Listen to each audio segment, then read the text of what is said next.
வாங்க, அஸ்ஸலாமு அலைக்கும். மாம்ஸ் கிச்சனுக்கு வாங்க. நம்ம மூலிகை ரசம் எப்படி செய்யறதுன்ட்டு நம்ம பார்ப்போம்.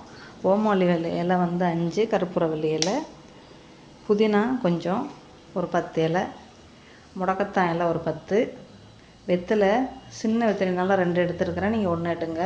இது கீதா நெல்லி ஒரு 10 இலை, இது துளசி சின்ன முன்னுக்குள்ள குழந்து 2, இது திருநூற்று பச்சை 2 கொத்து பொடி கொத்து, தூதுவளை 5 இலை.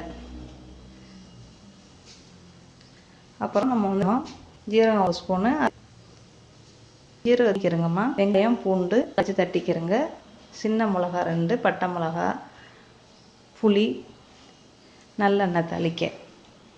நான் என்ன சொல்ல மறந்தது வந்து தக்காளியும் இஞ்சியும் சொல்ல மறந்துட்டேம்மா. இதை தனியாக அரைக்கணும், அதை தனியாக அரைக்கணும். இது வந்து நல்லா உப்பு தண்ணிக்குள்ள ஊற வச்சுக்கிறோங்கம்மா. மூலிகை இலையெல்லாம் திடீர்னு பூச்சி வண்டு எதுவும் இருக்கும். 3-4 தடவை நல்லா கழுவிக்கிறோங்க. அப்புறம் முனிக்கிட்டு பூண்டு அதில் போடுங்கம்மா, மிளகாய் அதில் போடுங்க, சின்ன வெங்காயத்தையும் அதிலே போட்டு முனிக்கிறோங்கம்மா, இஞ்சியும் அதிலே போட்டு முனிக்கிறோங்க. அதோட இதையும் வந்து லைட்டாக அரைச்சிக்கிறோங்கம்மா. ரொம்ப மையமாலாம் அரைக்கமானா லைட்டாக அரைச்சிக்கிறோங்க. அப்புறம் எண்ணெயை ஊற்றி பட்டை மிளகா போட்டு கருவேப்பிலை போட்டு வெங்காயத்தையும் நம்ம அரைக்கலைன்னா இதிலே போடணும். நான் போட மறந்துட்டேம்மா. அதோட இந்த முணுக்கி வச்ச ஜாமானை போட்டு வதக்குங்க.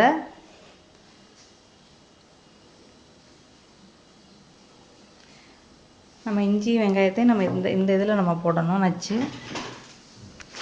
அதோட இந்த மூலிகையை முணுக்கி வச்ச மூலிகையை போடுங்கம்மா. போட்டு நல்லா வதக்கிக்கிறங்க. ஒருத்தர் ஒரு மாதிரி மூலிகை ரசம் செய்வியே. நம்ம வீட்டில் இருக்கிற மூலிகை இன்னும் நிறையா இருக்குது. நான் இதை மட்டும் வச்சு செஞ்சு உங்கள்கிட்ட காட்டுறேம்மா.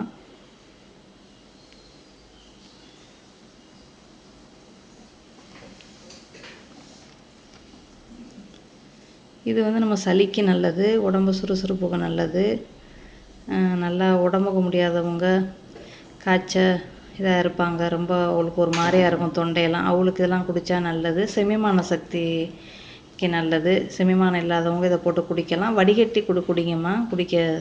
குழையில் ஊற்றி வடிகட்டி குடிங்க.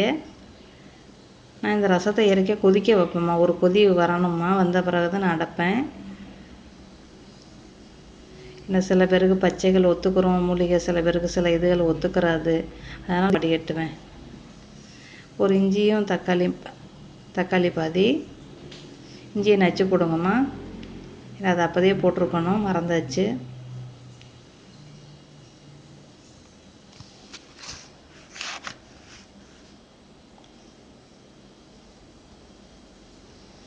நம்ம வந்து ரசத்தை வந்து கொதிக்க வைக்க மாட்டோம். நான் இதை வந்து கொதிக்க வச்சு தாம்மா குடிப்பேன்.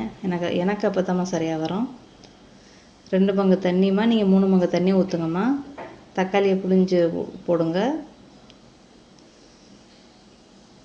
அப்புறம் அது நல்லா கொதிக்கட்டும். இந்த ரசம் நல்லா செமிமான சக்தி வரும், உடம்பு சுறுசுறுப்பாக இருக்கும். வேறு என்ன சளிக்கு நல்லது. நம்ம மூலிகை ரசம்னாலே நல்லது. நம்ம மாதத்துக்கு ஒரு முறை கிடச்சிச்சின்னா எடுத்து குடிங்கம்மா.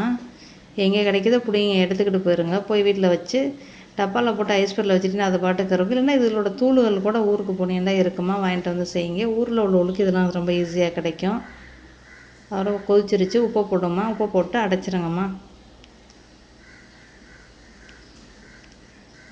நான் நல்லா ஒரு கொதி வந்த பிறகுதாம்மா அடைச்சி மூடி வச்சாச்சு. எடுத்து ஊற்றி வச்சாச்சுமா. இதை வடிகட்டி குடிங்க. சின்ன பிள்ளைகளுக்கு வந்து வாயில் தென்படும், பிடிக்காது. வடிகட்டி குடிங்கம்மா. சோத்துக்கு தான் சாப்பிடல, சும்மாவே நம்ம குடிக்கலாம்.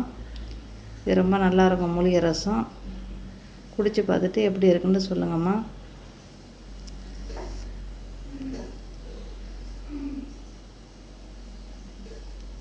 நம்ம வீட்டில் இருக்கிற மூலிகையை வச்சே செஞ்சாச்சுமா. மீண்டும் சந்திப்போம்.